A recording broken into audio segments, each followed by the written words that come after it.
wabarakatuh. Kembali lagi dengan podcast kita Greenhouse. Di sini dengan saya Zahralia dan partner saya Rizky Rajantunalia. Kami sebagai host dan bintang tamu kami. Saya Rashid, saya Samuel, saya Ali Maridi, saya Muhammad Zulfi. Di sini kami akan menjelaskan tentang landasan politik luar negeri, Tentang politik bebas dan aktif. Menurut kalian apa sih itu politik bebas dan aktif?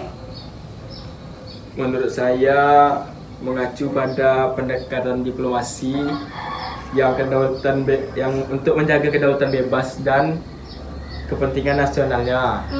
Seperti yang kita tahu, politik bebas aktif itu adalah politik yang bebas. Jadi bebas untuk memilih maupun memilah. Jadi menurut kalian politik itu sebenarnya apa sih? Politik itu kayak apa ya? Kayak apa teman? kayak politik itu kayak yang mengatur negara. Ya kayak lembaga ya. Lembaga. Seperti yang kita tahu, politik di Indonesia ini lembaga-lembaga yang mengatur kedaulatan di Indonesia. Betul. Walaupun ya seperti yang kita tahu, politik itu banyak yang nggak bener ya. Apalagi yang korupsi. Oh, kejadian sebelumnya ada yang korupsi. Banyak yang melenceng kan? Dan itu tindak pidananya itu sangat singkat, tidak diperpanjang. Karena apa sih menurut kalian? Karena orang dalam. Karena adanya orang dalam, adanya uang, Adanya segala macam. uang. Iya, sebenarnya politik di Indonesia itu banyak yang tidak bersih karena menggunakan duit saja bisa selesai dalam sekejap mata gitu. Padahal kejahatannya itu besar dan luas.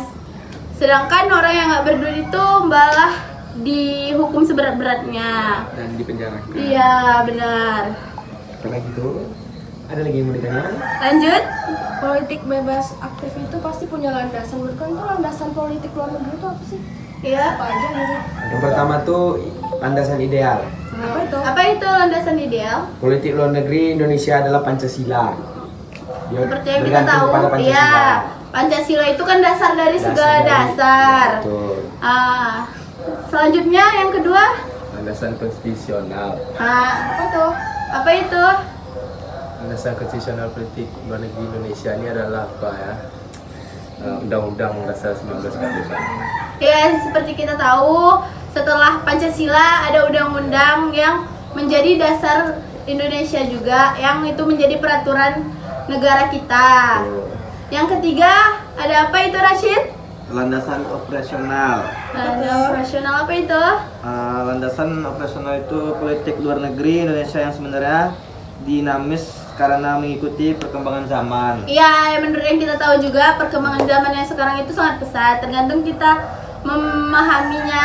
Bisa jadi negara Indonesia ini hancur karena perkembangan zaman juga. Karena masuknya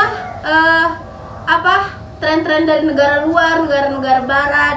Pertanyaan selanjutnya apa itu kira? Politik bebas aktif itu ada pasti karena ada awal mulanya kan ya. Awal Iya. mulanya itu gimana ya? Menurut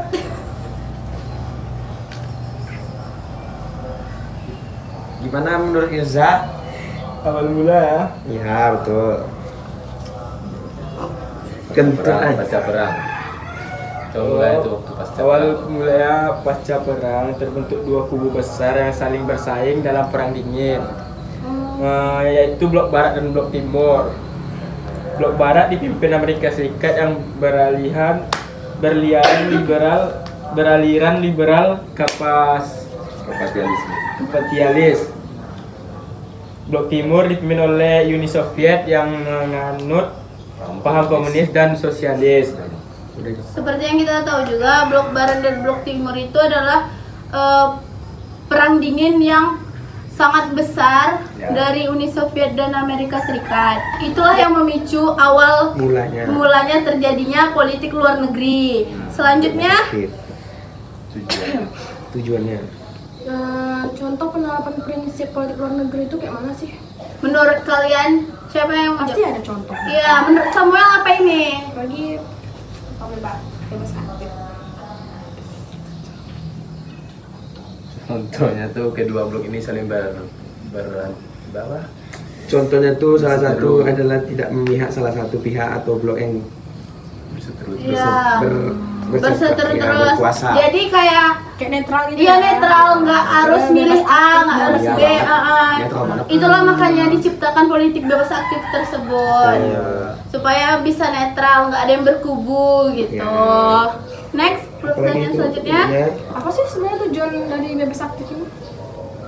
Tujuan itu menjaga kedaulatan negara dan mempertahankan kemerdekaan bangsa. Adanya menjaga netralisasi Indonesia di internasional dengan tetap aktif menciptakan perdamaian dunia. Satu lagi ada memperbaiki persaudaraan antar bangsa. Ya benar yang dijawab Irza. Kita tuh harus menjaga kedaulatan bangsa kita. Pokoknya mempereratnya lah supaya terhindar dari pemicuan politik-politik tersebut. Jadi next pertanyaannya. Sekiranya nih, kalau penerapan politik bebas aktif itu nggak diciptakan, kayak mana kondisi setiap negara? Negara sekitar kita. Bakalan berantakan sih. Ya berantakan, hancur kan, bakal terjadi konflik-konflik lainnya, bakal banyak perseteruan, terus banyak juga ya memihak satu sama lain, kayak pasti berkubu-kubu, nggak ada yang satu. Kayak misalnya terjadi musibah di negara itu, pasti nggak ada dari negara lain yang menolong. Karena Kayak nggak ada bebas aktif. iya, karena banyak kali larangan-larangan tersebut. Terus pertanyaan selanjutnya. Kira-kira siapa sih pencetus politik bebas aktif ini? Cetus politik bebas aktif ini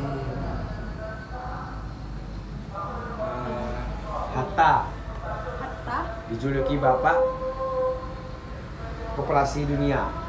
dia pencetus pertama. Ya betul. Kira-kira lahirnya di mana? Sumbar. Sumbar ya. Sumbar. Ya. Anak awak. Orang kita. Anak awak. Terus seperti yang kita tahu, politik bebas aktif ini juga kan banyak kali ya kan keuntungannya di kehidupan bernegara ini. Tapi aku tengok-tengok walaupun ada gitu politik bebas aktif di Indonesia lah, kita ambil di negara kita, tapi politik bebas aktif itu tidak terjalan dengan baik gitu di Indonesia, karena banyak kali loh perseteruan di Indonesia, terus kayak memihak satu, memihak ini gitu kan. Jadi menurut kakak apa sih lagi Indonesia ini yang kurang? Kakaknya mau kata tawa aja.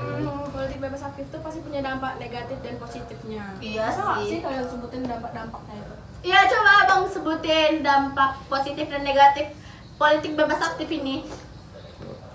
Negatifnya ekonomi. Ya, kalau negatifnya di ekonomi mungkin Iya, Jadi rendah, banyak juga ya, kan. Jadi banyak orang miskin. Iya. Gara-gara pemerintah. Kenaikan korupsi, pajak, ya. apa segala macam. Betul. Terus banyak duit masyarakat yang dipotong-potong. Terus kenaikan harga, semua harga dinaikin. Ya. Iya, sedangkan pendapatan Sedikit. tidak seberapa. Sedikit. Tapi dampak negatifnya apa itu? Dampak positifnya? Dampak positifnya itu menjaga kedaulatan, kebebasan, dan kepentingan nasional. Iya, kalau dijalankan dengan benar pasti dampak positifnya itu terlihat gitu kan. Jadi hidup kita rukun, damai, sejahtera gitu. Tidak memihak Tentram, ke salah satu yang berkuasa. Terus nggak banyak juga cekcok yang terjadi di Indonesia ini. Kalau semuanya terjalan dengan baik dan benar gitu. Selanjutnya, Kak. Bagaimana kalian menjelaskan makna bebas dan aktif dari politik luar negeri? Bebas dan aktif dalam politik luar negeri. Maknanya apa sih? Gitu. Kalau di Indonesia kan, Indonesia tidak mengadopsi politik netral dalam hubungannya dengan negara-negara lain di dunia. Itu ya bebas aktif juga. Tidak apa tadi? Jadi netral gitu Tidak Indonesia. mengadopsi politik dalam Netral. hubungannya dengan negara-negara lain. Tidak mengapa. Jadi Indonesia ini juga bagian netral, tidak main berkubu gitu kan. Baik, terima kasih sudah menjawab pertanyaan kami. Terima kasih juga sudah menonton podcast Greenhouse yang berjudul Landasan ideal dan konstitusional luar negeri tentang politik bebas aktif. terima kasih juga, maaf jika banyak kesalahan dan kekurangan, kami tutup podcast kami. Wassalamualaikum warahmatullahi wabarakatuh.